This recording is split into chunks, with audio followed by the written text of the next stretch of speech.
When Lucy heard that her father was struggling to pay for her mother's funeral, she took all her toys and organized a makeshift garage sale, but she never imagined who would show up. Lucy tiptoed slowly through the hallway toward the living room as she didn't want her dad to discover her snooping, but she needed to hear what he was saying. Her mother died the day before, and everything was confusing. The 7-year-old didn't know much about life and death, but she understood in the hospital that her mommy was very sick, and her father later explained that she had gone to heaven. "She's no longer with us, baby, but mommy will always be here in spirit. Do you understand?" Kyle said in the hospital after the doctors told him the news. Even Lucy could see the wrinkles in his face and his tight-lipped frown. He was suppressing his emotions because they were in public and also trying to be strong for his daughter. Lucy nodded and started bawling right away.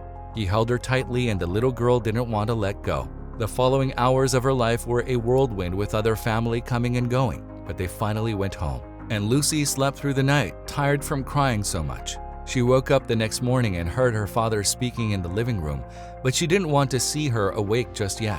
The little girl knew that adults often hid things from their kids. She had snooped on her dad often during her mom's declining disease, so this was not new.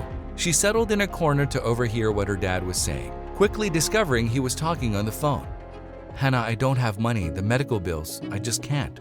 What am I going to do about Emily's funeral? How can I pay for it?" Kyle expressed, and the rough rumble of his voice made Lucy worry. Her father ended the call and Lucy rushed back to her room. She observed her things. She had too many toys, books, clothes. Maybe they could sell some of her things to pay for the funeral. Yes, that's the answer, Lucy thought happily as she remembered seeing garage sales on TV and kids selling lemonade. Her dad came into her room and asked her to come for breakfast, and they ate silently. Lucy finished her cereal in a second and went into her room, gathering what she could and taking them outside. Her father was too distracted making phone calls and organizing whatever he needed that he didn't notice her. Soon, Lucy had taken all her things outside and realized that no one would stop to buy them if there was no sign. So she returned to her room, grabbed an old cardboard pizza box, wrote garage sale with a marker, and placed it outside.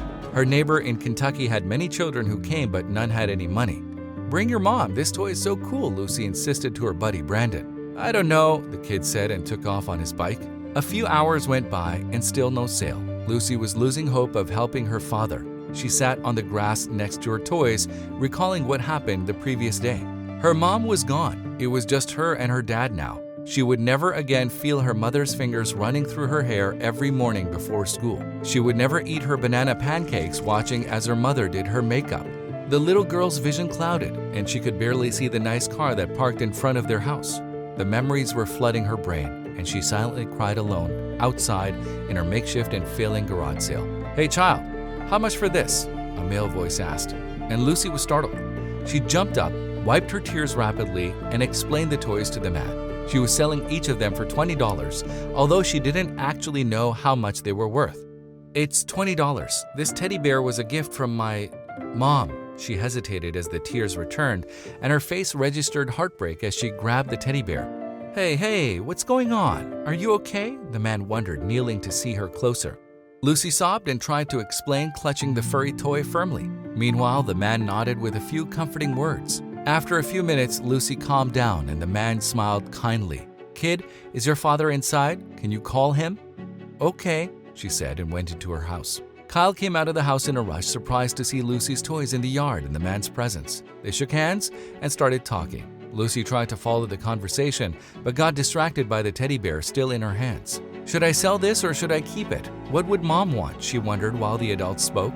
At last, she heard her father say, "Thank you, sir. Thank you so much. You don't know what this means to me." She looked up at her dad's face and saw him smiling painfully. He told her to bring the toys inside, and when Lucy protested, he kissed her forehead.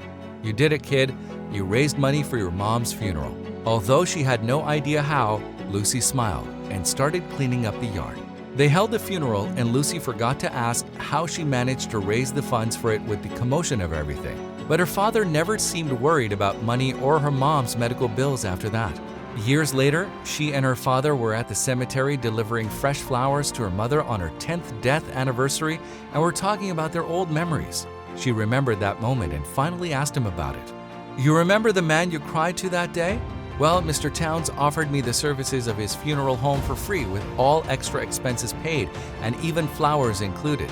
He later told me how to reduce the medical fees and apply for debt forgiveness. He sold that funeral home 5 years ago and left for Florida. I thought you knew, her dad explained, smiling at the memory of the kind man. Lucy shook her head in wonder. Wow, so my garage sale worked, she joked. Yes, it did, sweetie, the older man nodded, bringing her teenage daughter closer and kissing her forehead.